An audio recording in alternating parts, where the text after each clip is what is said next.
अस्सलामुअलैकुम दोस्तों, राव न्यूज़ में खुशामदीद। हल्का NA 75 का सियालकोट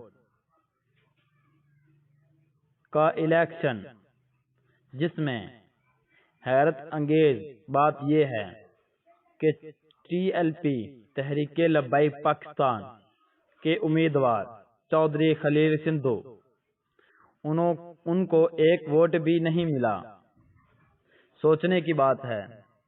हल्का NA 75 का सियालकोट का नतीजा देखें तो TLP का एक वोट भी नहीं।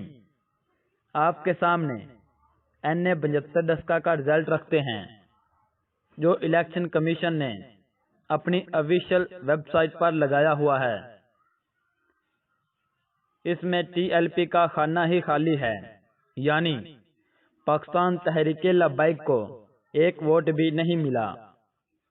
क्या जनाब चौधरी खलील सिंधु का दिया हुआ अपना वोट भी नहीं गिना गया? इतनी धांधली करनी थी तो इलेक्शन का शोषा छोड़ने की क्या जरूरत थी। अब इलेक्शन कमीशन ने NA 75 का नतीजा रोक दिया है।